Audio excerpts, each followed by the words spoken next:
Tu es neuroatypique et as-tu déjà calculé quel est le coût du masque social que tu portes en permanence? Tu passes même certainement pour quelqu'un de très sociable, compétent, hyper adapté, mais personne ne voit le prix que tu payes derrière.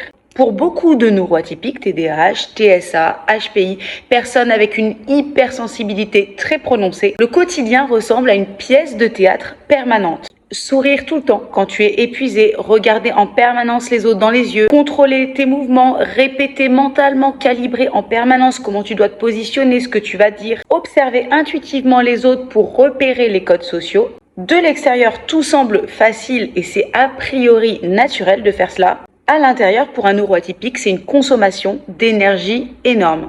Le problème n'est pas tant le masque, c'est qu'à force de le porter, tu finis par ne plus savoir vraiment qui tu es, ce que tu aimes, ce dont tu as besoin et qui tu es lorsque tu arrêtes de t'adapter. Dans un travail de reconnexion à ta personnalité, à ton étincelle, à ce qui t'anime, le défi n'est jamais d'apprendre à mieux masquer, c'est d'apprendre quand retirer ce masque. Parce que finalement, être accepté pour un personnage qui n'est pas vraiment toi, c'est épuisant.